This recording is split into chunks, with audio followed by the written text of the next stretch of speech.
Contratos inmobiliarias con cláusulas abusivas. Cuando recibes el contrato dice, te entrego el departamento el 20 de diciembre de 2025, pero tengo un plazo de gracia adicional de 90, 60, 180 días más para poder entregarte y ese tiempo no genera ningún tipo de penalidad para mí. Si no estás al día acá, con el pago del banco, yo te puedo resolver el contrato. Esto es una cláusula que desde mi perspectiva abusiva? podría ser considerada abusiva. O sea, el banco podría haberle sugerido a la inmobiliaria que coloque esa cláusula. Claro que sí. Podría ser una sugerencia del banco. Nunca lo vamos a saber, ¿no? Nunca lo sabremos. Estos contratos son por 20 años, por 15 años. Los créditos hipotecarios generalmente van desde los 15 hasta los 30 años. Si en el año 19 yo me atraso. Según este contrato, la inmobiliaria podría resolverte el contrato. Si sigues leyendo el contrato, vas a ver que el efecto adicional es que si estás ocupando el inmueble, pues te pueden desalojar, puedes salir de ahí, encima te van a aplicar una penalidad. Otras cláusulas que dicen, el consumidor declara que ha recibido a cabalidad la información a la que se refieren los artículos 77 y 78 del Código de Protección al Consumidor. Y esta información pues incluye el RUC, la vigencia de poder, la condición sismo resistente del edificio, la lista de acabados, los planos, etc. A veces esa información ni siquiera se le traslada al consumidor, pero hay una declaración en el contrato donde el consumidor dice, sí la he recibido. Esto es un imposible jurídico. Exactamente, no puedes renunciar a un derecho. Cláusulas como esas, Francisco, en los contratos hay muchísimas. Muchísimos Pero ejemplos. si es un imposible jurídico, ¿por qué lo ponen? Porque son disuasivos. No, nunca me entregaron el departamento, rastrean a la empresa, no existe, una empresa fantasma. ¿Cómo le doy trazabilidad para buscar dónde se encuentra ese gerente y denunciarlo? Ese es trabajo de hormiga, Francisco. Pero no te digo que no se pueda hacer, claro que es posible. ¿Indecopi es competente para analizar doble culpa? Una interpretación de este tipo, ¿no sería también acaso restringirle competencia al Indecopi? Pero hay una inmobiliaria que tenía una gran campaña de marketing que sonaba muchísimo en redes sociales, en televisión, en radio, pero que hoy en día son los consumidores quienes se le están trayendo abajo.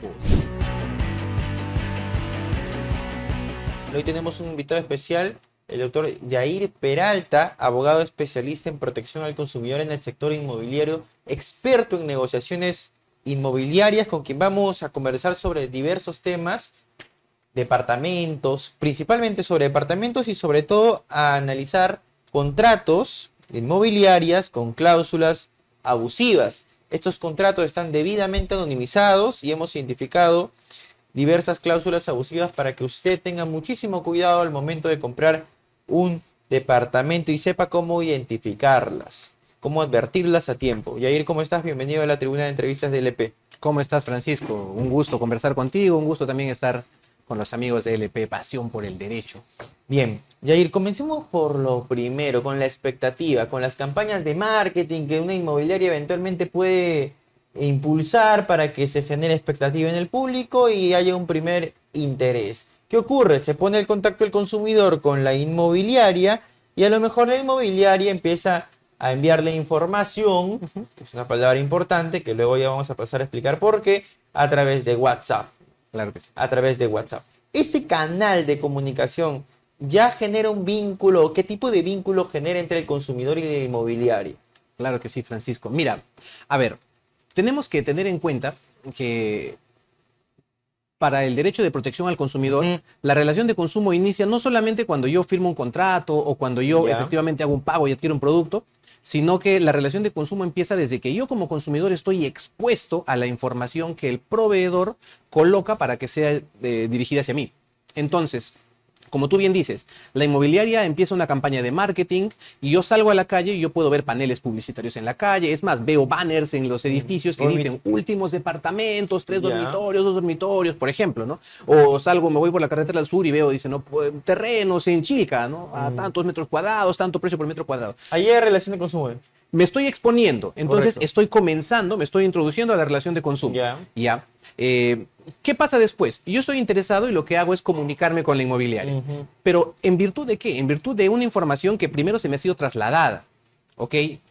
Obviamente, cuando yo me comunico con la inmobiliaria y hago este esfuerzo de acudir a ellos por cualquier canal, correo electrónico, WhatsApp, una visita, una caseta de ventas, una llamada telefónica, y la inmobiliaria empieza a responder mis preguntas, ya estamos en esta especie de danza o de inicio de relación de coqueteo que hay entre consumidor y proveedor.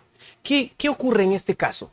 En este caso tenemos que hay mucha importancia, ¿no? Hay mucha importancia, hay especial importancia en cómo yo como proveedor me comunico con el consumidor. y los ofrecimientos específicos que le hago. Ahora es muy común, por ejemplo, basta con caminar por la calle, por ejemplo, voy por Lima y encuentro una caseta de ventas, pero la caseta de ventas no es simplemente un local, ¿no? Como una tiendita, es el espacio de un departamento. Y hay una persona ahí que me puede hacer caminar por esta caseta de ventas y yo paso de pronto por una cocina, una sala, una habitación, paso a otra habitación y veo 2 camas para 2 niños. Por el piloto, ¿verdad? Por ejemplo, en el piloto, el que le llaman el departamento modelo, el departamento piloto. Todo eso es información que yo como consumidor estoy recibiendo y que me genera una expectativa, como bien tú has señalado. Ya. ¿Qué ocurre con esta expectativa? Empiezo yo a imaginarme que eso que estoy viendo es lo que quiero recibir.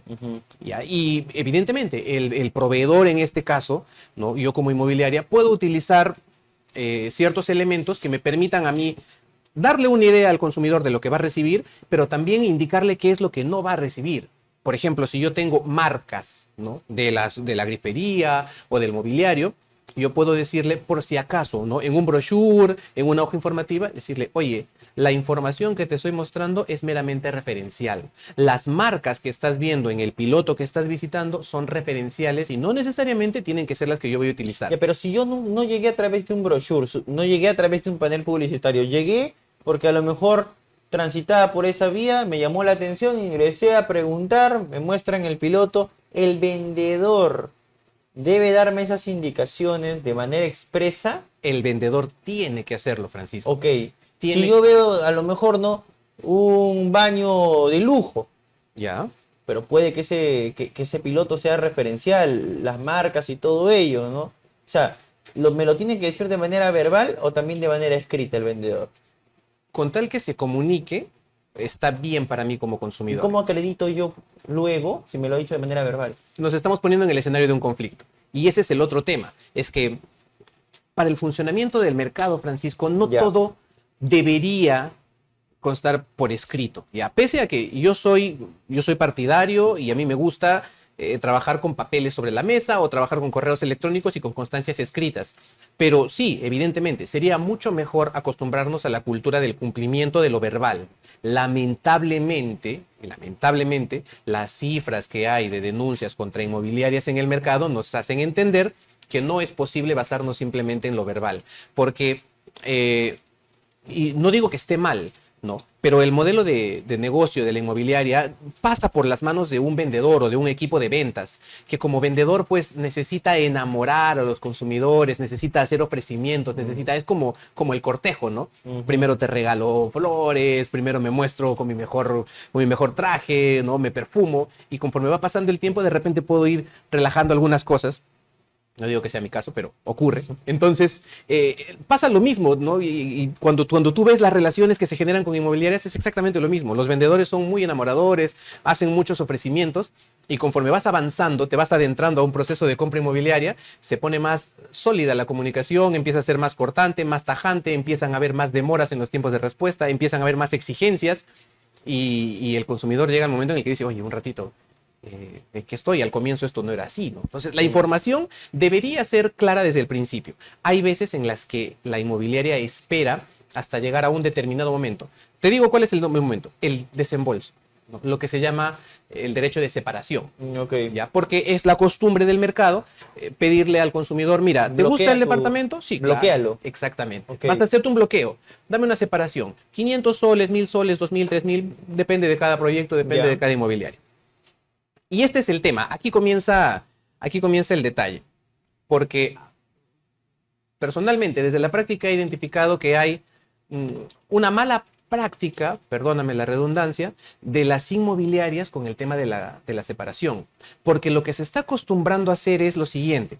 Francisco, te vendo un departamento. ¿Quieres separarlo? Dame 3000 soles. ¿No? Acá está el POS, lo puedes pagar con tu tarjeta de crédito para que no tengas que desembolsarlo. Tú, emocionado con el departamento, me pagas los 3000 soles. Te doy un contrato de separación, ¿no? Que dice, Francisco está interesado en comprar este departamento que tiene estas características, este metraje, en este edificio, en esta zona. Perfecto. Si Francisco se desanima de la compra finalmente, yo me quedo con los 3000 soles. Es tu penalidad por haberme hecho a mí separar un departamento que pude colocar a otra persona. De acuerdo. Ok. Firmas el contrato de separación y yo, vendedor, te digo, bien, Francisco, te voy a mandar en unos días tu minuta para que tú la puedas revisar y firmamos en 5 días, que ahora cada vez son más cortos los tiempos en los que hay para firmar minuta y hacer desembolso. ¿5 días es un tiempo razonable? Pues personalmente yo creo que podría ser dependiendo de qué tanto margen de negociación tenga con la minuta. Hay muchas inmobiliarias en el mercado que sí aceptan cambios en las minutas, que permiten al consumidor hacer una revisión, hacer efectivamente un proceso de negociación de la minuta. Hay otras que no, y que sus contratos terminan siendo contratos por adhesión. El tema es que nunca le informan y no le dicen al consumidor antes de la compra, antes del desembolso, no le dicen por si acaso mi contrato es de adhesión. Y sobre esto, casuística he tenido mucha, experiencias he tenido muchas. La inmobiliaria no está comunicando adecuadamente al consumidor. Entonces, ¿qué pasa si tú ya me diste los 3,000 soles y yo te lanzo un contrato y recién al mandarte el contrato en el correo electrónico te digo, Francisco, por si acaso mi contrato no está sujeto a modificaciones? De adhesión significa que no lo vas a negociar. Que no lo vas a negociar, simplemente no es posible negociar el contrato. O lo tomas o lo dejas. O lo firmas o no lo firmas y buscas otro proyecto. Entonces, si yo ya te pedí 3,000 soles y después de haberte pedido los 3,000 soles y hacerte firmar un contrato de separación, recién te digo, mira Francisco, este es mi contrato. Por si acaso, discúlpame, pero no está sujeto a modificaciones. Revísalo, léelo, reléelo, consúltalo con 7 abogados y coordinamos para la firma, ¿ok? Tú lees el contrato y en el contrato encuentras condiciones que no te gustan. La primera condición te voy a decir cuál es, que a todo el mundo le molesta, perdóname el recuerdo. El plazo de entrega. Porque te digo, Francisco, cuando yo soy vendedor, te digo, Francisco, te voy a entregar tu departamento el 20 de diciembre del 2025. Y cuando recibes el contrato dice, te entrego el departamento el 20 de diciembre de 2025, pero tengo un plazo de gracia adicional de 90, 60, 180 días más para poder entregarte y ese tiempo no genera ningún tipo de penalidad para mí. Entonces tú lo ves y dices, oye, pero yo pensé que lo iba a recibir en diciembre y ahora con 180 días adicionales lo voy a recibir en junio del 2026, pero eso a mí no me dijeron. Ok, y te digo, sabía. Entonces tú me dices, ¿sabes qué, Yair? Ya no quiero el departamento entonces porque para mí es mucho tiempo. Pero yo lo bloqueé con 3,000 soles. Exactamente. Ah, ¿ya no lo quieres, Francisco? No, bueno, está bien. Entonces igual me quedo con tus 3,000 soles porque tú firmaste un contrato de separación. Y aquí está, por ejemplo, el error que comete la inmobiliaria. ¿Cómo es posible, me pregunto yo, ojo, me pregunto yo, que primero te pido dinero y tras haber recibido tu dinero recién te cuento cuáles son las condiciones del negocio que vamos a celebrar? Ok, la lógica para entrar en contexto es la siguiente, ¿no? Y esto ocurre mucho en las ferias inmobiliarias, de hecho. La famosa ruleta que giras para que te lleves un televisor, luego de bloquear tu departamento por 1,500 soles, 3,000 soles, y allí te dan el contrato para que lo firmes. Exacto. Luego de desembolsar, ¿correcto? ¿Eso tiene alguna valoración o sería interesante que a lo mejor Indecopi eventualmente pueda analizar en el momento en el que se entrega, en el momento en el que se paga, con el voucher donde figura la fecha, la hora incluso, y el momento en el que se entrega luego el contrato de adición? ¿Eso tiene el contrato de separación, eso tiene algún nivel de análisis en el Indecopi? Esto es un incumplimiento, esto es una infracción normativa, Francisco, porque ¿qué infracción se está cometiendo acá?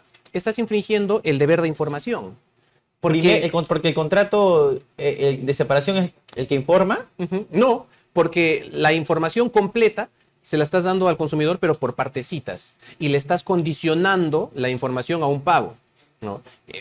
No te digo que sea la práctica absoluta en el mercado.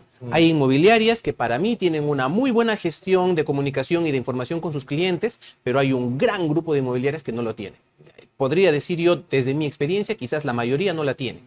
Entonces, ¿dónde está la infracción? En el hecho de yo darte la información por cucharitas, ¿no? Primero decirte, te voy a entregar el departamento el 25 de diciembre, y después de que me hiciste un primer desembolso, recién tú te estás enterando que no es el 25 de diciembre, sino que podría ser 6 meses, 3 meses, 4 meses o 5 meses adicionales, 5 meses después. Tú te estás enterando recién en ese momento. Entonces, el hecho de yo darte esta información después de pedirte dinero y no querer devolverte tu dinero, por simple lógica, se vuelve injusto, ¿no? O sea, hay un claro desequilibrio porque yo me estoy guardando información y primero te estoy cobrando una parte, un adelanto, para después recién darte la información completa. No digo que todos los contratos de inmobiliaria deberían sí o sí negociarse. Para nada. Es válida la contratación por adhesión. Claro que sí es válida. Que genera eficiencia, eficacia en el contrato, en el mercado, claro que sí. Pero al consumidor deberíamos hacerle conocer esto antes de hacer un pago, antes de siquiera poder sacar su tarjeta para acercarla al POS, en ese momento yo debería decirle como vendedor, ¿sabes qué? Por si acaso te voy a mandar una minuta, pero quiero que sepas que la minuta no está sujeta a negociación. Ok. Entonces la recomendación sería, pidan el contrato desde el inicio. Sí, la recomendación Pídale para a todas las inmobiliarias el contrato. Claro que sí. La recomendación para los consumidores es pídele a la inmobiliaria el contrato o el modelo de minuta. No te digo que me des un formato personalizado para mí, pero al menos cuál es el formato de minuta que utilizas para yo poder ver las condiciones y cuéntame si es por adhesión o no es por adhesión. Si dicen que no. Entonces yo seré libre de decidir si quiero asumir los riesgos con esta inmobiliaria o prefiero ir a otra donde yo me sienta más seguro. En este caso también el mercado inmobiliario se ha abierto muchísimo para personas que desean invertir en departamentos. O sea, te hablo de inversiones en departamentos de poco metraje, con precios bajos, que se pueden pagar de manera sencilla, que se alquilan y se pagan solos. Entonces, especialmente este tipo de departamentos está pensado en inversión y la inversión está sujeta a factores como en qué fecha voy a desembolsar mi crédito hipotecario, claro, cuándo me la vas a entregar, qué acabados voy a tener. Y si toda esa información yo no la tengo antes de hacer el primer pago, aunque sea un pago de separación, pues es complicado. A menos que me digas, claro, y eso es algo, por ejemplo, yo siempre recomiendo, pregúntale a tu asesor de ventas, ya, te doy la separación, ya, te doy 20,000 soles de separación si quieres, pero si no estoy de acuerdo con las condiciones del contrato, ¿me devuelves mi dinero? Si te dicen que sí, adelante. O sea, por escrito. Por escrito. Por escrito. ¿Por un correo electrónico, por un WhatsApp? Claro que sí, claro que sí. Por escrito para yo poder tener la constancia de que así me lo ofreció la inmobiliaria. Entonces, si surge un problema y yo acudo a Indecopi, sería tan sencillo como decirle, oye, miren señores de Indecopi, mira comisión, ¿no? Me dijeron que sí podía y ahora resulta que no me quieren devolver el dinero completo. Tan sencillo como eso.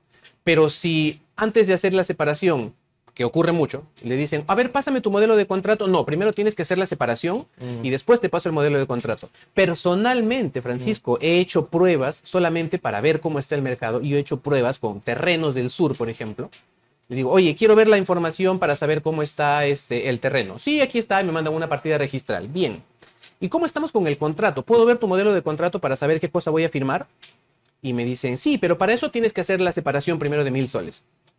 Digo, pero ya, ¿y si me desanimo luego, me devuelves el dinero? No, la separación implica eso, pues la separación es, yo lo estoy bloqueando para que nadie más lo pueda comprar. Y ahí te mando la minuta, pero ya no te devuelvo. Si estás desanimado, ya no te devuelvo el dinero. Yo, listo, muchas gracias, me voy a buscar otro terreno. Pero la recomendación es de los dos lados. Consumidor pregunta, proveedor, no te expongas. Ese es el tema.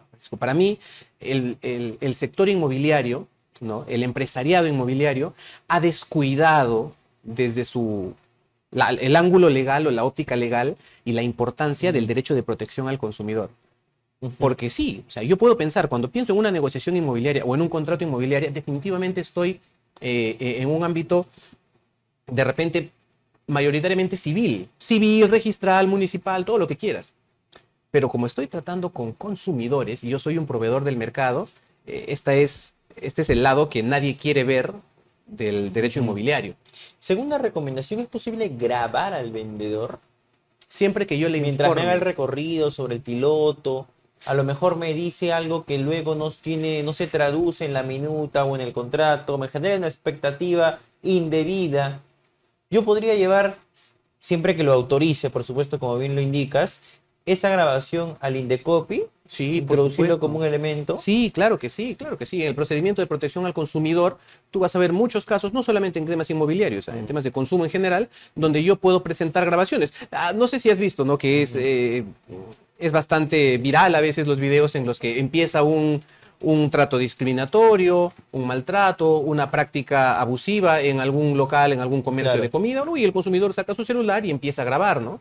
Y le dice, oye, mira lo que está pasando. Del mismo modo, el consumidor puede hacerlo en el mercado inmobiliario. Si me están pasando, me dicen, oye, vamos a hacer un recorrido por el piloto. ¿Listo? ¿Puedo grabarlo? Sí, claro que sí. Perfecto. Entonces, hago mi celular y empiezo a grabar, ¿no? Eso es lo que me están mostrando. Y veo, ¿qué veo ahí? Por ejemplo, veo una distribución, ¿no?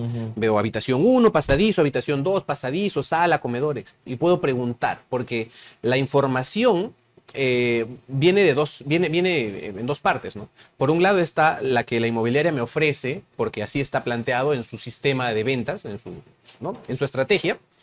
y la que yo como consumidor puedo ir adquiriendo de la inmobiliaria. Entonces, es una buena práctica para el consumidor el preguntar todo lo que sea posible, el preguntar, el pedir la mayor cantidad de información, porque mientras más información tengo, yo voy a estar mejor y voy a tomar una mejor decisión y voy a poder escoger entre un proveedor, entre otro proveedor. Sin embargo, ya que estamos en información, aquí es donde la inmobiliaria necesita empatar, ¿no? La inmobiliaria necesita, creo yo, desde mi punto de vista, capacitar constantemente a su fuerza de ventas y explicarle cuál es el perjuicio que pueden ocasionar si es que un vendedor hace un ofrecimiento de más. ¿Qué ocurre, Francisco? Muchas veces ocurre que el vendedor hace un ofrecimiento adicional o se va de boca porque quiere colocar la venta, porque va a recibir una comisión por la venta que está colocando. Y eso, el perjuicio que le puede ocasionar a la persona jurídica, al negocio de la persona jurídica. ¿Y al gerente general? Eso es muy interesante. Eso es muy interesante.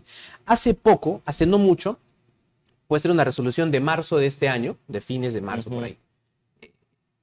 El tribunal del Indecopi ha variado un criterio, ¿ya? En los procedimientos administrativos, ¿no? Podemos hablar del procedimiento laboral, el tributario, el concursal y el de protección al consumidor. Sí es posible encontrar una responsabilidad o aplicar una sanción al gerente general como persona natural, al gerente general de una persona jurídica. No solamente al gerente general, puede ser un gerente, un administrador que haya tenido participación en la infracción que se está sancionando. Pero el requisito... ¿participación directa? Sí, claro. ¿O indirecta? Participación, hasta el momento, era una participación directa. De hecho, lo que se pide es eso, una participación directa que tenga una característica determinada, que es la actuación con dolo o culpa inexcusable. O sea, yo tengo que tener la real intención de perjudicar a un consumidor porque me cae mal, o haber actuado de manera tan negligente, tan descuidada, tan omisiva de mis funciones, que esa negligencia, ese descuido, con la gravedad que tiene, le ha ocasionado un daño a un consumidor. ¿Ok? Entonces, el criterio que maneja el procedimiento administrativo es excepcional. Sin embargo, hace poquito, el Tribunal del Indecopi ha variado este criterio y lo menciona tal cual, como una variación de criterio, y hace una interpretación de la Ley General de Sociedades, específicamente de los artículos que tienen que ver con las facultades, con las obligaciones, las atribuciones del gerente general. Y lo que dice es, el gerente general, por su solo nombramiento, tiene ya un deber de fiscalización y supervisión de las actividades que son parte del objeto social de la empresa, de la persona jurídica a la que está representando. ¿Ok? Entonces, en el rubro inmobiliario, nuevamente, específicamente en el rubro inmobiliario... El gerente de una inmobiliaria. Por ejemplo, el gerente general de una inmobiliaria o de una empresa que pueda hacer de repente saneamiento de terrenos, habilitaciones urbanos para venta al público, vamos a llamarle inmobiliaria. El gerente general de una inmobiliaria puede ser incluido, puede ser denunciado, puede ser sancionado. ¿Por qué? Porque la Ley General de Sociedades, si hacemos una interpretación, le confiere la obligación de supervisión y fiscalización de las actividades de la empresa de la cual es gerente general. Entonces, ¿por qué específicamente en el sector inmobiliario? Porque dice el Tribunal del Indecopi, el sector inmobiliario es muy sensible para el consumidor porque puede ser su vivienda y la vivienda de su grupo familiar. Entonces, como tiene esta relevancia de vivienda y vivienda del grupo familiar, hay que protegerlo. Vamos a protegerlos aún más y a partir de ahora, como criterio, ojo, no es vinculante, pero sí como criterio, el gerente general puede ser sancionado. Y de hecho, en ese caso específico, al gerente general se le impone una sanción de una UIT. ¿Qué firma el gerente general? ¿Firma, autoriza las minutas, autoriza el modelo de contrato? En esa línea, ¿no sería razonable el criterio del Indecopi? Es decir, aquí yo veo estampada tu firma en el contrato. ¿Quién suscribe el contrato? ¿No es el gerente general también? Ya, pero no en todos los casos. En algunos casos sí, el mismo gerente general de la inmobiliaria es el que suscribe los contratos, las minutas, las autorizaciones, en fin. Pero no en todos los casos, porque claro, hay empresas que tienen un volumen mediano, grande, y su misma organización hace que el gerente general no esté directamente vinculado en las operaciones, ¿no? El gerente general debe estar pensando pues en nuevos proyectos, en nuevas formas de hacer crecer a la empresa. Sí, claro. Tiene gerentes, hay designaciones que se hacen. Entonces, nuevamente, no está mal que se sancione a la persona natural cuando efectivamente ha actuado con este dolo y esta negligencia grave de la que se habla no solamente en el derecho de protección al consumidor. Si es que hay una participación real y que pueda ser probada, está bien. No se dice que está mal, pero el hecho de que sea una condición casi general por el simple hecho de ser nombrado como gerente general, personalmente es un criterio que no comparto. Yo creo que el efecto que esto puede ocasionar en el mercado inmobiliario podría terminar siendo nocivo, porque podría terminar generando un costo que se va a trasladar nuevamente al consumidor en el mercado inmobiliario, que barato, económico no es. ¿No? Estamos ahí con el movimiento económico, hay una tendencia que podría ser hacia la baja, pero hace muchos años que no tenemos baja de precios o baja de tasas inmobiliarias, por ejemplo, en el mercado. El dolo y la culpa, que excepcionalmente o eventualmente analiza Indecopi, ¿no son conceptos propios del derecho penal y no del derecho de protección al consumo? Mira, ¿Protección al consumidor? Podríamos estar hablando de un concepto propio del derecho penal, pero yo creo que restringirlo únicamente al... Dicho de otra manera, ¿Indecopi es competente para analizar dolo y culpa? Yo sé que hay, por ejemplo, pronunciamientos del Poder Judicial, uno en específico, que dice que no, que Indecopi no tiene competencia para hacer análisis de dolo o de culpa. Pero nuevamente, una interpretación de este tipo, ¿no sería también acaso restringirle competencia al Indecopi? Para ponerte un ejemplo muy sencillo. Si yo como gerente general firmo un contrato que yo sé que tiene una cláusula abusiva y que esa cláusula abusiva está puesta ahí para disuadir al consumidor de una futura acción, ¿acaso no lo estoy haciendo con conciencia? Yo sé lo que quiero hacer y sé que esa cláusula, si yo la llego a aplicar, es nociva para el consumidor. Entonces, no estoy hablando de dolo propiamente dicho, pero ¿acaso yo no puedo hacer esa interpretación o el Indecopi no podría hacer esa interpretación? O sea, tu observación es no coloques la etiqueta de dolo o culpa, sino más bien aplica o ejecuta el razonamiento propio de esos conceptos. Haz el análisis objetivo, lo puedes hacer. Indecopi no puedo restringirlo, no puedo atarlo de manos y decir, oye, en ningún caso tú puedes analizar dolo o culpa inexcusable. En todo caso, haz un análisis objetivo, ponle el nombre que tú quieras. Si quieres llamarlo dolo, pues llámale dolo al hecho de actuar con intención de perjudicar a un consumidor, o si no, pues di que ha sido negligente tu actuación o que has omitido funciones que han terminado ocasionándole perjuicios a consumidores. O que has actuado con conocimiento y voluntad, ¿no? Y yo no podría decirle al Indecopi, oye, no analices eso. No habría en el Indecopi casos de protección al consumidor. Puntualmente esta resolución del Poder Judicial señala, bueno, el argumento es el Código del Consumidor, entre sus disposiciones, no establece que corresponda evaluarse el dolo o culpa en la conducta del proveedor de la empresa, ¿no? Por consiguiente, no corresponde amparar los agravios, en fin, de la persona que acudió ante el Poder Judicial a través de una demanda contenciosa administrativa. Pero, en algún extremo, el Código del Consumidor contempla el dolo y la culpa como etiquetas no como tales, salvo sí en el caso de la responsabilidad del gerente o el administrador. Ahí sí, específicamente, el Código de Protección del Consumidor habla de dolo o culpa inexcusable. En esos casos es posible sancionar también de manera solidaria. Pero no con un proveedor. No habla de análisis de dolo o culpa en la actuación del proveedor. Se habla de análisis de la actuación del proveedor en general, sí. Cuando hablamos del gerente general, o del representante o el administrador, dice el Código de Protección al Consumidor, ahí sí se habla de dolo o culpa inexcusable. Entonces, si es que está en el Código de Protección al Consumidor y el Indecopi, a través de sus órganos resolutivos, es el llamado a hacer la interpretación del código, claro que es posible establecer dolos o culpas. Evidentemente tendrá que apoyarse en las otras ramas del derecho que han desarrollado con amplitud el dolo y la culpa, que creo yo que en materia de consumidor es perfectamente aplicable. Correcto. Este es un contrato de compra-venta de un departamento bien futuro, un proyecto a futuro, ¿no? Puede estar en plano, se puede estar construyendo, pero es un bien futuro. Es un bien futuro. Es un bien futuro. Bien.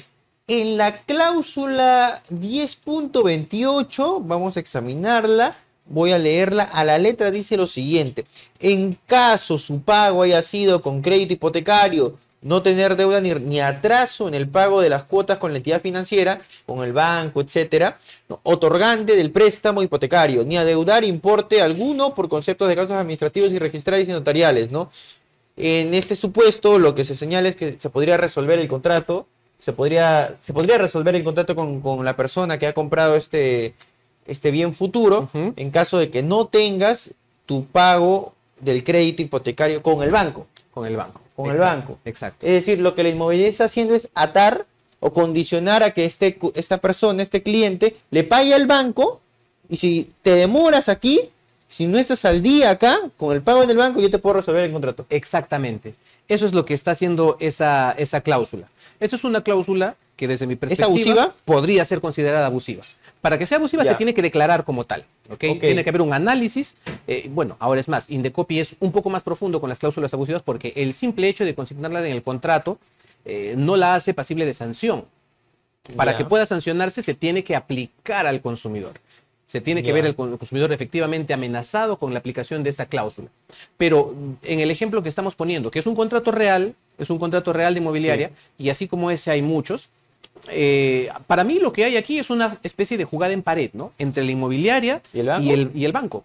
Claro, porque el banco que financia el proyecto finalmente se beneficia con los créditos hipotecarios que va a otorgar para las personas que van a comprar departamentos en ese proyecto. O sea, ¿el banco podría haberle sugerido a la inmobiliaria que coloque esa cláusula? Claro que sí. Podría ser.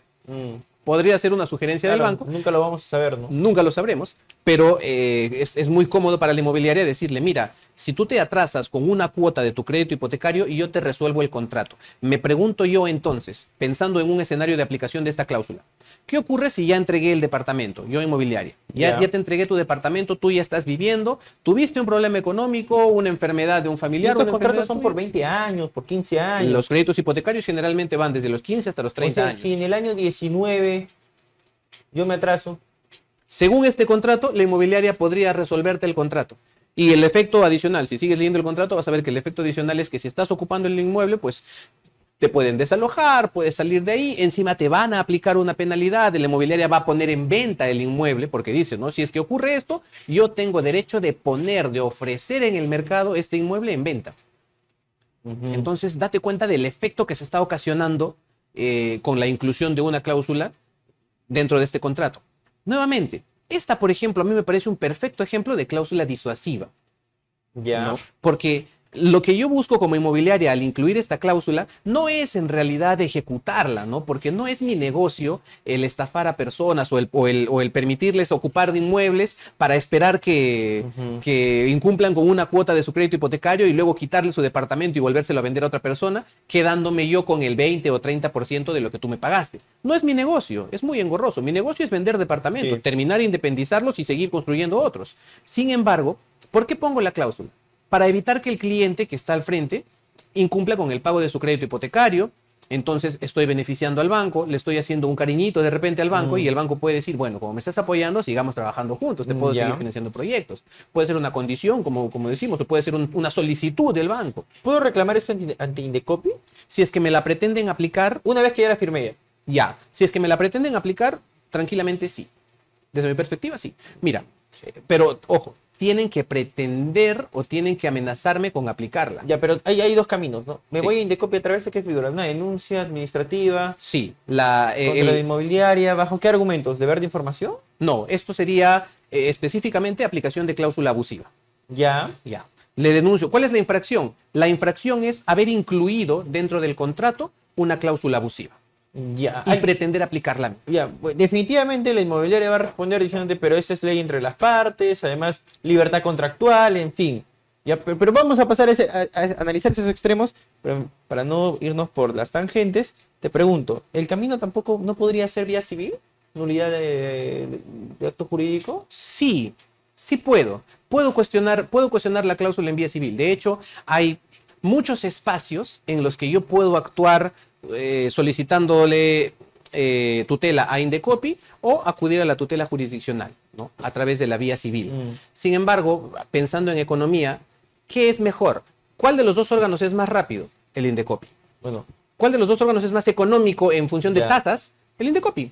Ok, pero pensando en economía, el Indecopi no le da ni un sol de las UITs que va a cobrar acá. Pensando en economía, yo vía civil le puedo pedir una indemnización. Ya, pero date cuenta que son pretensiones diferentes. Sí. Ojo, una cosa es evitar que me desalojen y otra muy distinta es solicitar una indemnización. Por eso es que ahí sí las competencias están claramente definidas. El mismo Indecopi lo ha dicho en numerosas resoluciones. Esta no es una vía de indemnización. Declara improcedentes. Yo aquí no puedo indemnizar a nadie.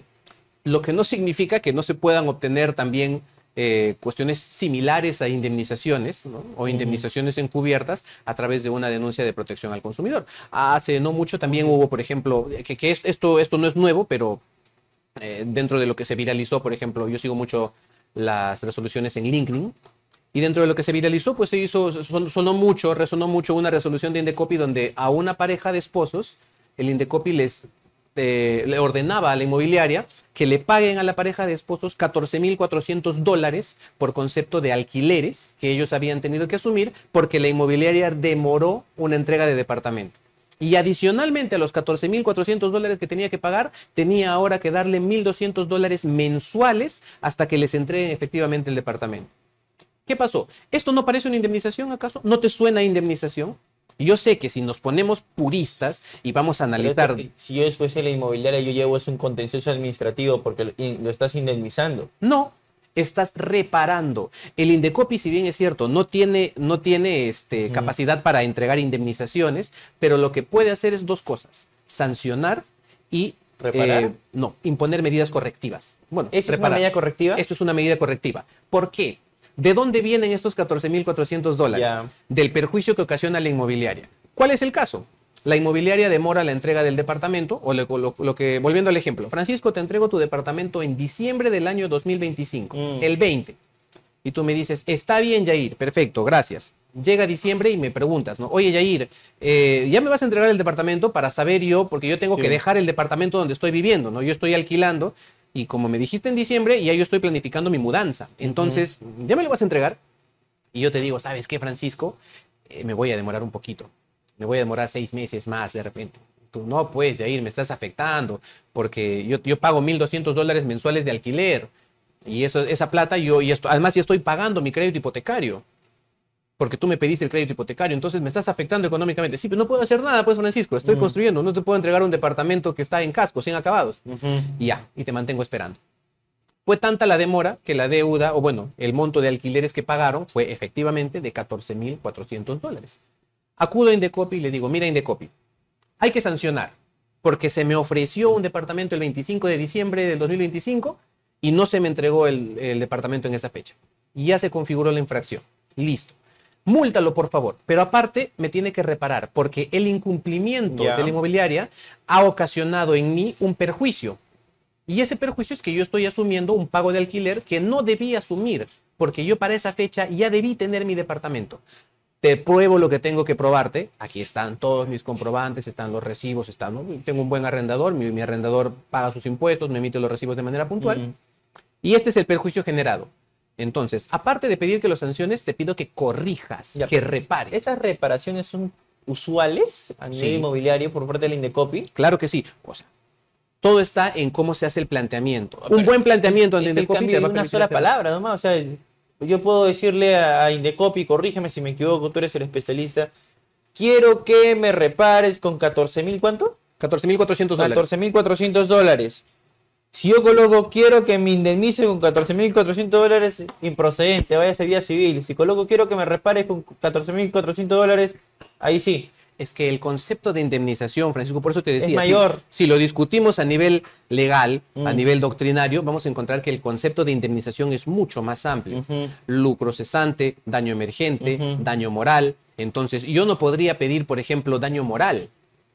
No puedo pedir daño moral. Puedo pedir, ¿qué es esto? Esto es daño emergente.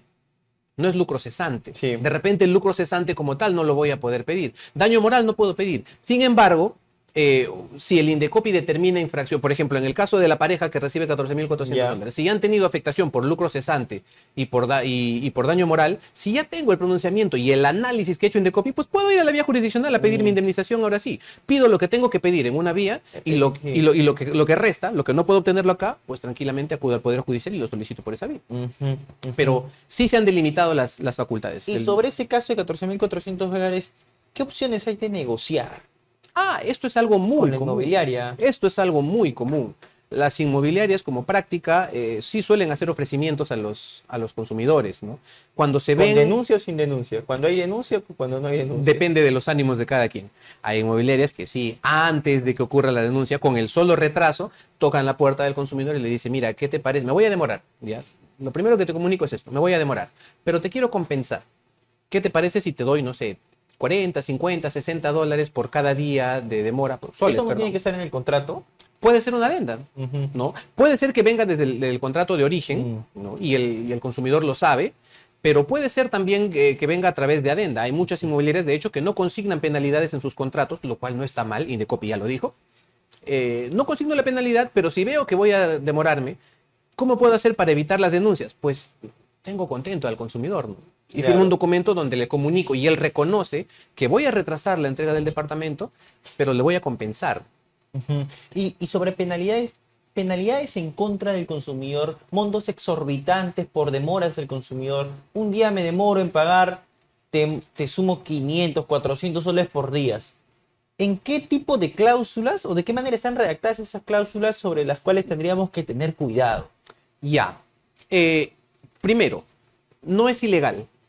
No constituye una infracción el poder poner en un contrato, por ejemplo, si tú te demoras en pagarme, me pongo en el escenario, por ejemplo, de un financiamiento directo. Ya. La inmobiliaria me financia de manera directa, no voy a un banco, sino le pago cuotas mensuales a la inmobiliaria. Y la inmobiliaria me dice, si te retrasas en una cuota, ¿no? Te retrasaste un día y yo te resuelvo el contrato y te aplico una penalidad del 60% del valor del departamento. Es una penalidad monstruosa. Ya. Ya. En ese caso, tampoco puedo yo poner al consumidor en un estado de indefensión tal o no es indefensión, ¿no? Sino de creer que el consumidor es pues poco más que un niño que no tiene capacidad de discernimiento respecto de lo que firma. Entonces, en ese caso, sí, el Indecopi ha dicho, ¿sabes qué? Por muy monstruosa que se pueda sonar la penalidad, tú la viste, ¿no? Te pusieron el contrato, te lo ofrecieron, lo leíste, y aún viendo la penalidad decidiste firmarla. Ya, pero un purista te podría decir, pero estás partiendo de la tesis del consumidor especializado. No necesariamente. Imagínate que no es un consumidor especializado, ¿no? Es un consumidor promedio, de que son los términos que se manejan en Indecopi. Sí. Pero, bueno, en ese caso, Indecopi no es la vía para cuestionar si es que la penalidad es muy alta o muy baja. Hay una vía civil, hay una salida, hay una alternativa civil para cuestionar la penalidad excesiva. Eso sí, pero Indecopi no puede entrar a tallar en ese terreno porque eso sí se escapa completamente de sus competencias. O sea, cláusulas abusivas por demoras, por Ojo, penalidades. Una penalidad que pueda ser muy grande, del 50, del 60, del 70%, por ejemplo, del valor de un inmueble, Indecopi no la puede cuestionar. No puede decir, oye, esta penalidad es muy grande la que tú le estás exigiendo al consumidor. Para eso hay una vía civil. En ese caso, yo como inmobiliaria sí podría decir, discúlpame Indecopi, pero si tú me quieres reducir mi penalidad, que el consumidor la vio al momento de recibir su contrato y viéndola aceptó firmar conmigo, aceptó efectuar esta compra, pues eso es algo que tú no puedes hacer. El consumidor, si considera que la cláusula que la penalidad es muy grande, es muy monstruosa, pues que vaya a la vía civil y que busque reducirla en esa vía, pero no a través de Indecopi. No está para eso. No es una infracción propia del Código de Protección al Consumidor. Segundo contrato, es un contrato real. Sí. Hagamos hincapié en eso. Cláusula 11.10. Las partes declaran reconocer que las cláusulas contenidas en el presente documento han sido negociadas y revisadas detenidamente por ambas y que han tenido la oportunidad de efectuar comentarios, variaciones, ampliaciones en los pactos contractuales hasta culminar un texto mutuamente aceptado y convenido. ¿Esto es una cláusula abusiva? Si lo leemos así, fuera de contexto, puede que no suene a una cláusula abusiva. Ahora te voy a contar el contexto. Puede que no haya ocurrido. Exactamente. Ahora te voy a contar cuál es el contexto. Y el contexto es que lo que dice esa cláusula es falso. Ya. La persona que me trae este contrato viene con una indicación del vendedor.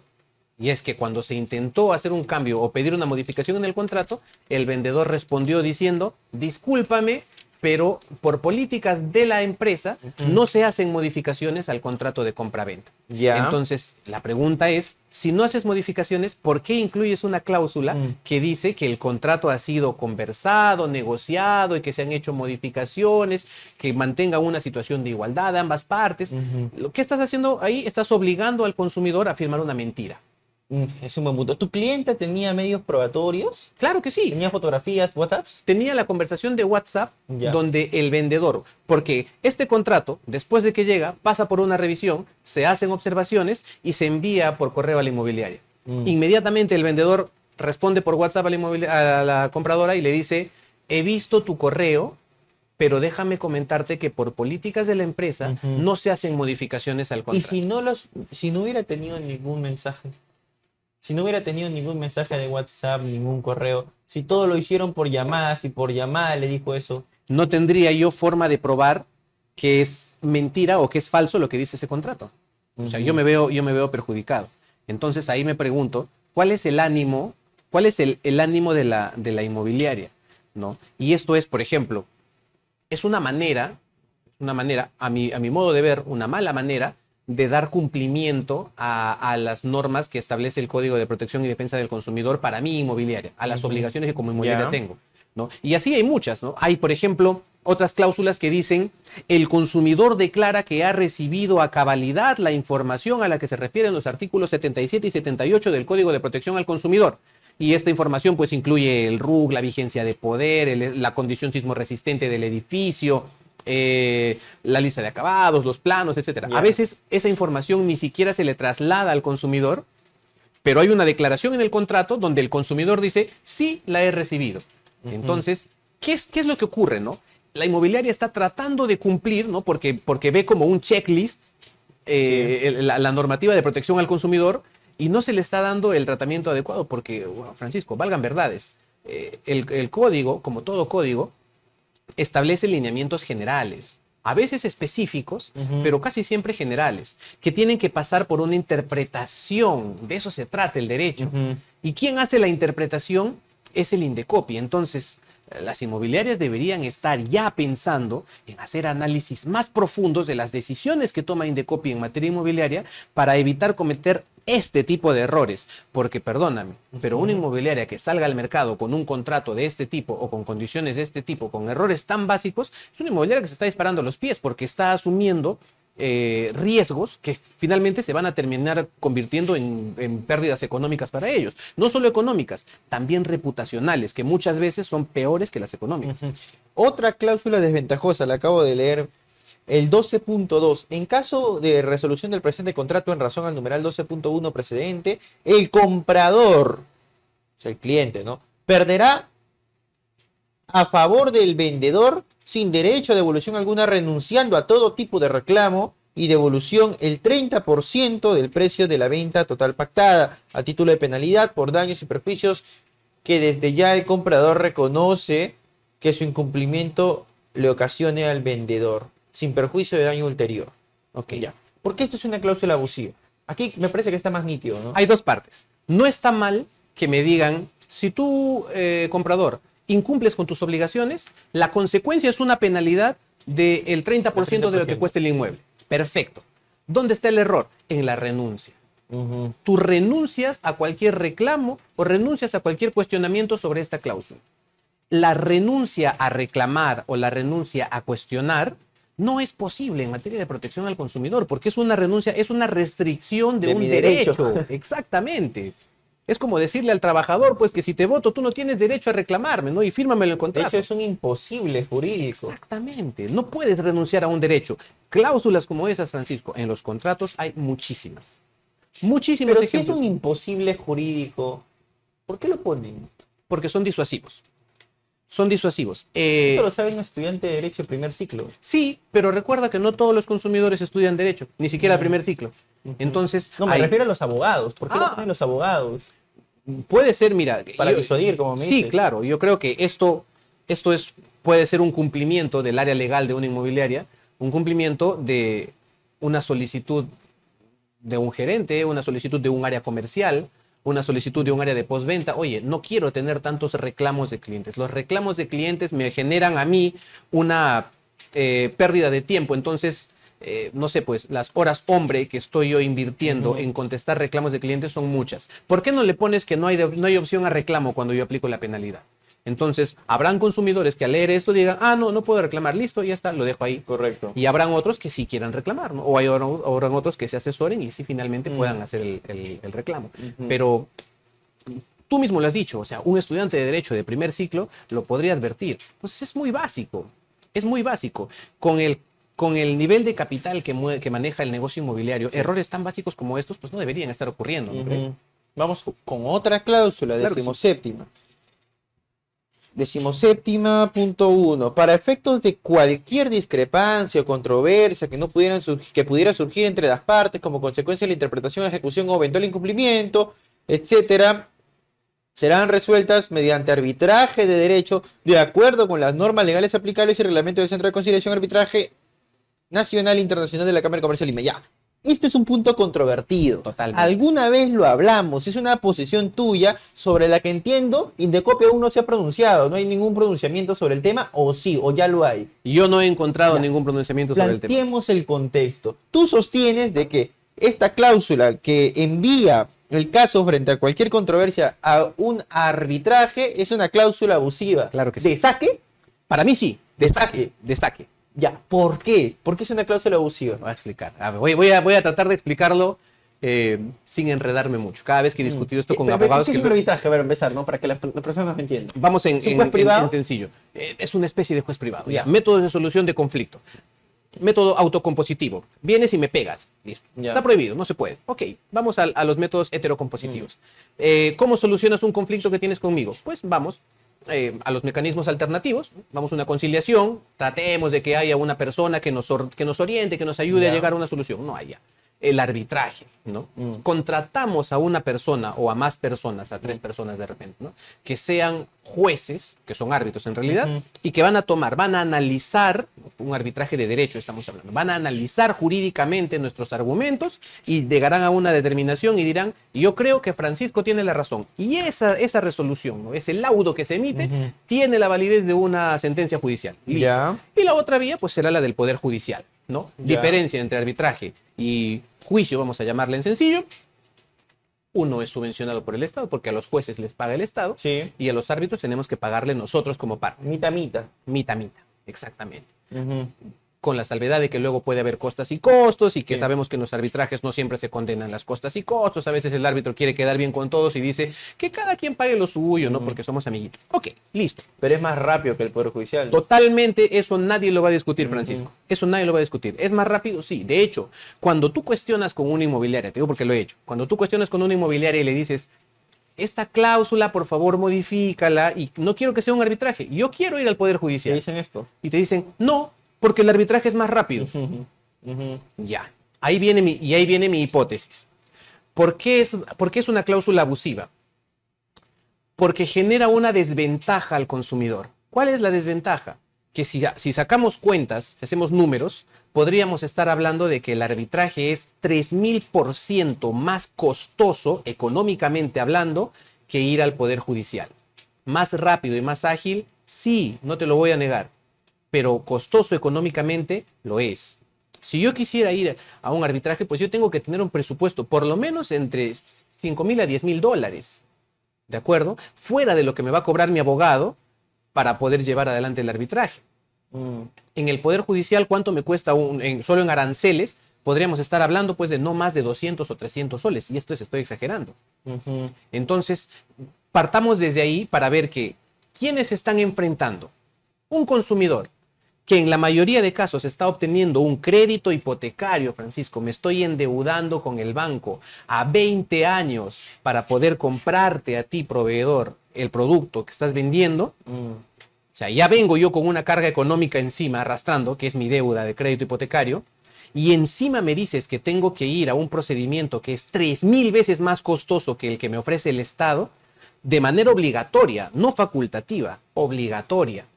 Porque te estoy pidiendo por favor que la modifiques y tú no la quieres modificar. Entonces, ¿en quién está la ventaja? En ti, que tienes la espalda financiera amplia, tan amplia que estás construyendo un edificio que cuesta millones de dólares. O en mí, que estoy jalando un crédito hipotecario, pagándolo para luego tener que ir a discutir. Eso por un lado. Por otro lado, ¿qué tal si lo que quiero discutir es de repente filtraciones de agua en mi departamento que tienen pues un costo de reparación? Voy a ponerme de 10,000 soles. Voy a invertir $8,000 para que tú pagues 10,000 soles. No tiene mucho sentido, ¿no crees? Podríamos estar hablando de temas mucho más grandes donde sí, efectivamente, pues un arbitraje sea una mejor vía, pero tendría que ser la excepción, no la regla. Sin embargo, esta cláusula genera, y ahora sí, Ahí es donde viene la confusión. Esta cláusula puede generar un laberinto o una complicación tan grande para que sea declarada abusiva que las inmobiliarias podrían seguir utilizándola y los consumidores podrían seguir viéndose desprotegidos acá. Te explico. Para poder cuestionar esta cláusula en una denuncia ante Indecopi, yo como consumidor, lo que tiene que ocurrir es que la inmobiliaria haya intentado aplicarla contra mí. ¿Y eso ocurre? Pues como te digo, si yo quiero solucionar un problema de 10.000 soles. Mejor negocias. Y me voy y la inmobiliaria me dice, no, ¿sabes qué? Demándame. Listo, me voy al arbitraje. ¿Cuánto me cuesta? A ver, bueno, Cámara de Comercio, más o menos cotízame, por favor. $7.000. Abogado, cotízame. $4.000. Y lo que tengo que pagar son 10.000 soles. Voy a invertir esto. Claro, luego puedo pedirle a la inmobiliaria que me cubra todo. Y si por algo falla y finalmente resulta que se demuestra que la inmobiliaria no tiene toda la culpa, ¿qué hago? Me voy a Indecopi.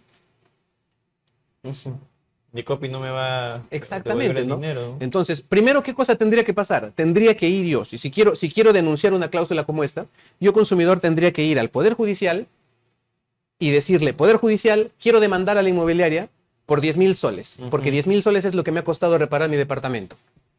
Y el Poder Judicial me dirá, discúlpame, pero tu contrato tiene una cláusula arbitral. No es discutible en instancia judicial. Improcedente la demanda. Listo. Ya tengo mi resolución de improcedencia del Poder Judicial que me ha costado una demanda, o sea, le he tenido que pagar a un abogado para que plantee la demanda, y me ha costado un mes y medio, 2 meses o 3 meses, dependiendo del juzgado. Ahora sí, agarro mi resolución de improcedencia y me voy a Indecopi. Indecopi, ahora sí, recién me están aplicando la cláusula. Quiero discutirlo, quiero que la inmobiliaria se haga cargo.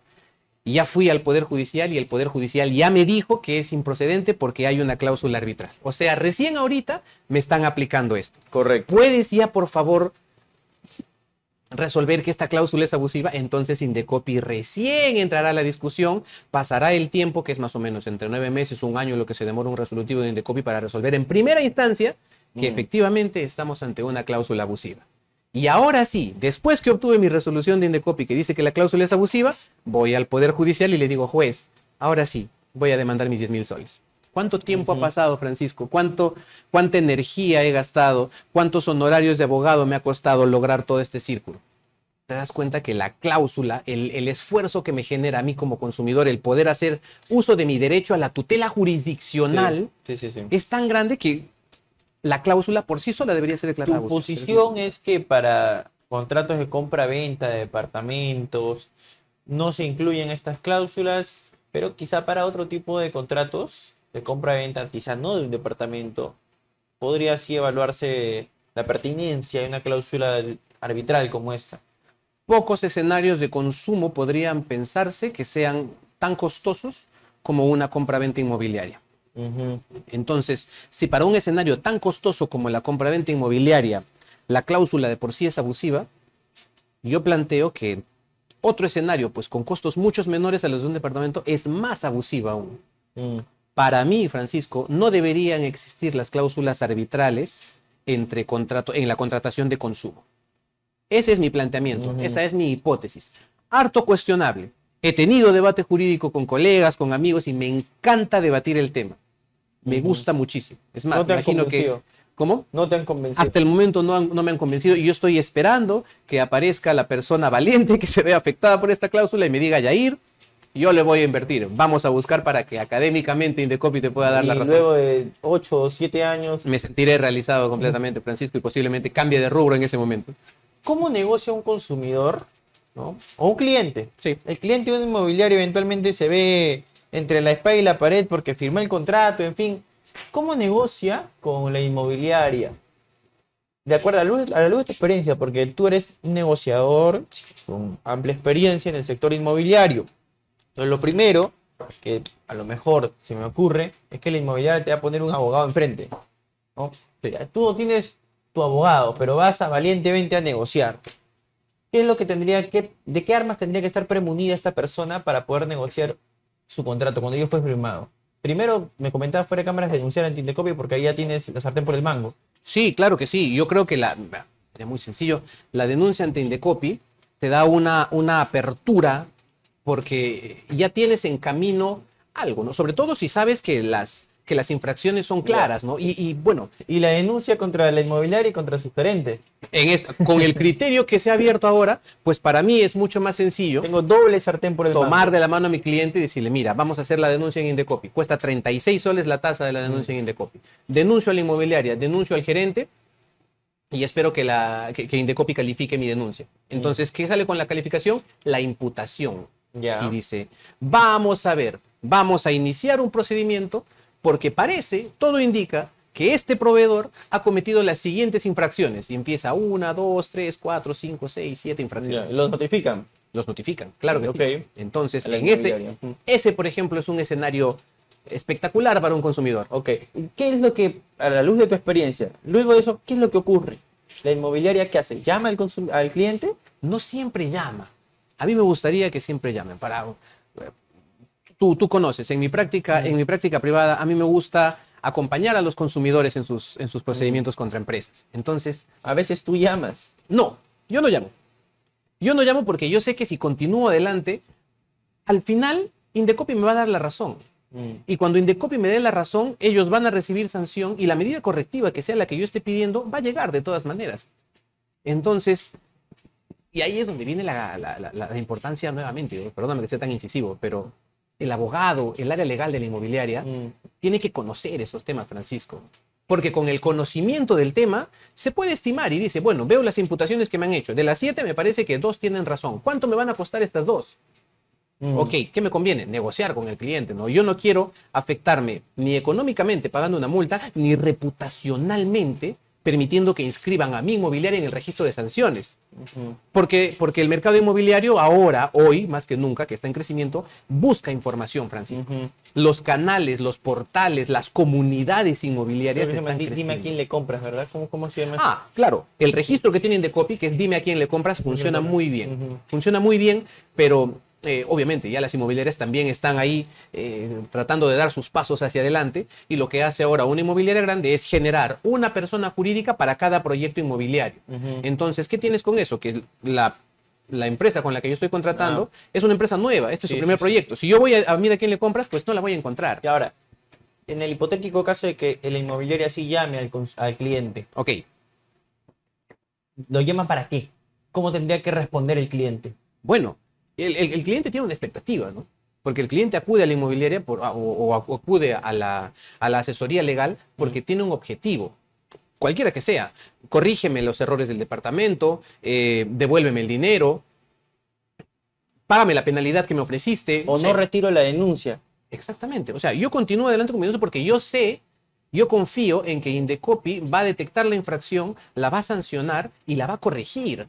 Va a corregir el perjuicio que ha causado. Entonces, si tú eres abogado de inmobiliaria... En tanto pida una reparación, corrige el error de la inmobiliaria, en tanto pida mi pretensión una reparación. Yo tengo que exponerla y decir, oye, la medida correctiva que te pido que apliques Indecopi es la siguiente. Correctos. Y la dibujo. Le digo eso a la inmobiliaria. ¿Qué más? Ya, me bastaría con que la inmobiliaria venga y me diga, mira, tú estás pidiendo, por ejemplo, filtraciones en el departamento. Ya, ¿tú qué cosa quieres? Que te solucionen el tema de las filtraciones, ¿verdad? Sí, ya, mira, yo las voy a solucionar.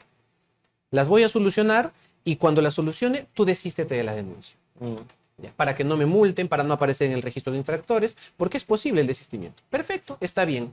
Me pongo en otro escenario, devoluciones de dinero. Ya. Me pagaste los 3,000 soles de separación y luego cuando ya no quieres, porque viste que el contrato tiene cláusulas abusivas, me dices, no, ya no lo quiero. ¿Ok? Y vamos a Indecopi, yo denuncio, Indecopi imputa. Entonces, tu inmobiliaria vienes y me dices, no, Yair, ya. Tú estás pidiendo los 3,000 soles, ¿sí? De acuerdo. Por favor, toma tus 3,000 soles, fírmame el escrito de desistimiento y cerremos el tema de Indecopi. Que no me castigue, que no me sancione. Perfecto. Entonces, para mí, en la práctica, con que el consumidor vea satisfecha su pretensión, está bien. Si el consumidor para esto ha tenido que incurrir en gastos adicionales, pues la inmobiliaria debería tener el olfato para saber que eso también viene perseguido por el consumidor. Por ejemplo, si me contratan para llevar un caso o para denunciar a una empresa, pues obviamente yo le estoy cobrando un honorario al cliente. Entonces, si yo soy abogado de la inmobiliaria, tengo que tener el olfato para saber, pues, ¿no? Hay un abogado acompañando acá. No le puedo ofrecer solamente lo que está denunciando. Porque si el consumidor quiere justicia, que es muchas veces el ánimo del consumidor cuando ve el abuso, quiere justicia, pues él va a perseguir hasta el final su procedimiento. Y yo tengo que saber como abogado de inmobiliaria qué es lo que busca realmente mi consumidor y hasta dónde yo se lo puedo ofrecer. Lo soluciono y me evito el golpe reputacional, me evito la multa. Y si la inmobiliaria tiene el olfato como para concluir de que, bueno, que me multen, yo abro otra razón social. Sí, pero tú estás trabajando con una razón social en un proyecto. ¿Es posible darle trazabilidad a las razones sociales? ¿Sabes qué? Eso es muy interesante. Tanto como trazabilidad, no sé si llamarle trazabilidad, pero lo que sí existe es una especie de préstamo de imagen o préstamo de marca. Por ejemplo, hay muchas inmobiliarias en el mercado. No voy a decir nombres para no herir a nadie, pero las inmobiliarias se venden con un nombre comercial. Somos el grupo el grupo O, el grupo A, ¿ok? Y ese es el prestigio de la marca que yo como consumidor veo y digo, mira, este proyecto es del grupo ¿ok? Entonces, a mí me interesa el grupo porque me han dicho que sus acabados son buenos, que entregan bien, perfecto. Y cuando voy a firmar mi contrato me encuentro con que es una empresa nueva. No tiene historial, no tiene antecedentes de sanciones, no tiene antecedentes de denuncias. ¿Puedo yo denunciar también al grupo Y la respuesta es que sí puedo. Hay una apariencia que se ha generado y como es información que llega hasta el consumidor, parte de la expectativa y parte de lo que yo le hago entender al consumidor es que más allá de la persona que está firmando el contrato, hay un grupo, hay una marca o una empresa o una persona jurídica que está respaldando esta relación de consumo. ¿Ok? Entonces, esto es parte del fenómeno económico del crecimiento, la despersonificación de con quién yo contrato. Pero no hay ninguna causal de improcedencia en el Indecopi. No. Si yo denuncio al grupo, pero no denuncio a la empresa. Claro que no. Esto se llama teoría de la apariencia. La teoría de la apariencia es una solución doctrinaria a esta, vamos a decirlo en términos coloquiales, sacada de vuelta que podría pretender hacer un proveedor. No solo te hablo del mercado inmobiliario, hablando en términos generales.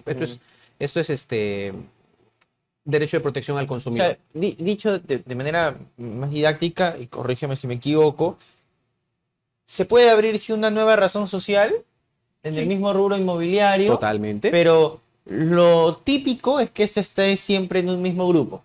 Sí, exactamente. Entonces, de hecho, cuando tú ves los proyectos inmobiliarios, ninguno pone el nombre de la persona jurídica. Todos ponen el nombre, la marca. Y la marca, claro, el grupo. Y la marca va a englobar a todas las personas jurídicas que se hayan creado para todos los proyectos que la marca esté construyendo. Entonces yo tranquilamente puedo perseguir a la principal, a la marca, a todo lo que me genere la apariencia a mí como consumidor de con quién yo estoy contratando. Y ahora con el nuevo criterio, por lo tanto, a los gerentes generales, ¿no? Y si, no el grupo, si una de esas empresas que forman parte del grupo se declara en quiebra, puedo denunciar al grupo, ¿correcto? Sí. Ok, vamos. Pero si hay otro grupo con el que triangulan, ¿cómo le doy trazabilidad a eso? Es el típico problema de muchos clientes. No, nunca me entregaron el departamento, rastrean a la empresa, no existe, una empresa fantasma, desapareció, se declaró en quiebra, dicho de otra forma, ¿no? Se declaró en quiebra. Entonces, ¿cómo le doy trazabilidad para buscar dónde se encuentra esa persona, ese gerente, ¿no? Y denunciarlo? Ese es trabajo de hormiga, Francisco. Pero no te digo que no se pueda hacer. No te digo que no se pueda hacer, no te digo que sea imposible. Claro que es posible. Ocurre. Es posible que yo pueda llegar, ¿no?, más allá de la marca.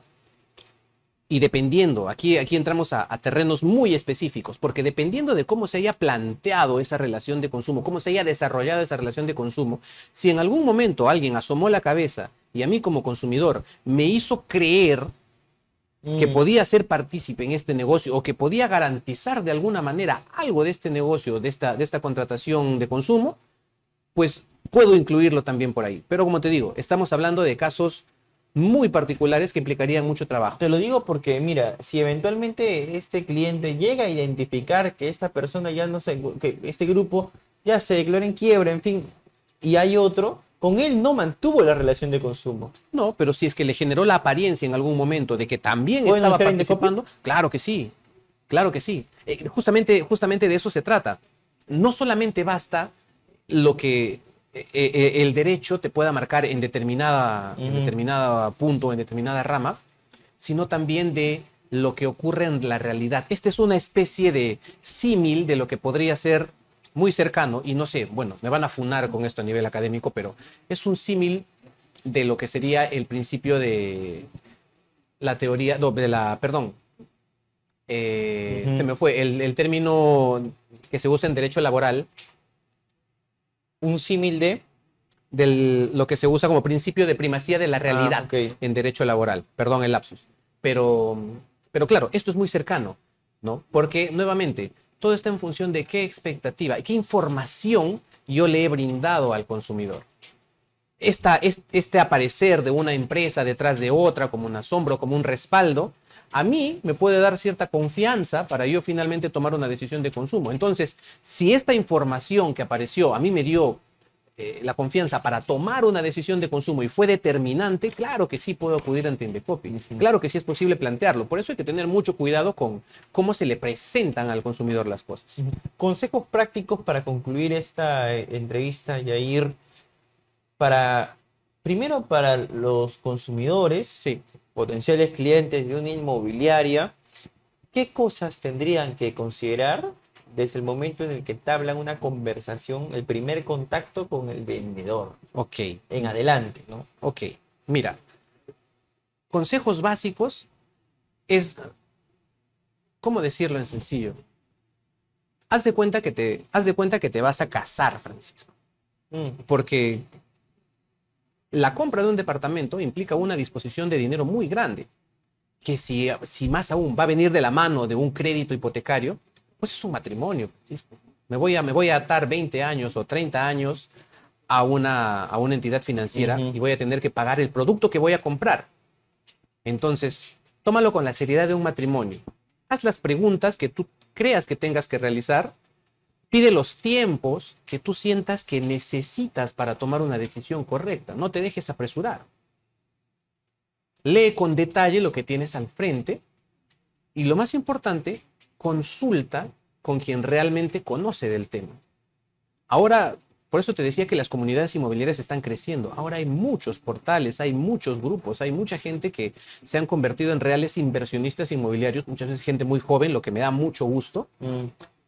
Que están abiertos y están felices de compartir el conocimiento que han adquirido a través de sus operaciones. Entonces, esta comunidad no es otra cosa que el reflejo del mercado uniéndose para hacer frente a los avatares o a los azares que podrían presentarse en este mismo mercado. Entonces, haz eso. Infórmate lo suficiente. Consulta con quien tengas que consultar y piénsalo bien, como un matrimonio. No tomes decisiones apresuradas. Eso sería para los consumidores. Imagino que me vas a pedir también un consejo. Para los abogados y luego para las inmobiliarias. Ah, bueno, abrimos triple consejo entonces. Consejo para los abogados, especialmente para quienes se dedican al rubro inmobiliario. Yo comparto mucho con los colegas que se dedican al rubro inmobiliario, aprendo mucho de ellos, me encanta el compartir el aprendizaje jurídico. Y les diría que no descuiden su capacitación. Y no pierdan de vista al derecho de protección al consumidor, porque no todas las relaciones inmobiliarias son entre particulares. Hoy en día, quizás la mayoría de relaciones de las relaciones jurídicas que se plantean en materia inmobiliaria pueden ser relaciones con proveedores, ¿no? El mercado lo dice, las cifras lo dicen, Francisco. Entonces, mis amigos abogados, mis colegas abogados tienen que prestarle especial atención a esto que bien podría ser la cara menos conocida del derecho inmobiliario. Y para las inmobiliarias, pues, es tener visión integral. Es aprender a comunicar al consumidor. Lo mismo, es capacitar a tu área legal en estos temas que podrían ser determinantes, que te pueden costar dinero, que te pueden causar daños reputacionales. Yo conozco una inmobiliaria ahora, no voy a decir nombres nuevamente, pero hay una inmobiliaria que tenía una gran campaña de marketing que sonaba muchísimo en redes sociales, en televisión, en radio, pero que hoy en día son los consumidores quienes se le están trayendo abajo. O sea, Ya son muchos casos de personas que están comprando y se quieren retirar de los negocios con esta inmobiliaria porque el daño reputacional que les han hecho a través de denuncias, de redes sociales, es tan grande que está perdiendo la confianza de la gente en el mercado. Todas esas cosas se pueden evitar haciendo canales de comunicación adecuada, capacitaciones adecuadas, revisando, verificando qué es lo que efectivamente le llega al consumidor para que no pueda por ahí haber un vacío, una filtración que termine en una denuncia que te haga daño. Muchísimas gracias, Jair, por tu participación en la secuencia de entrevistas de LP Pasión por el Derecho. Gracias a ti, Francisco, por la invitación. Siempre Qué bueno verte luego de algunos años, algunos meses. Unos meses.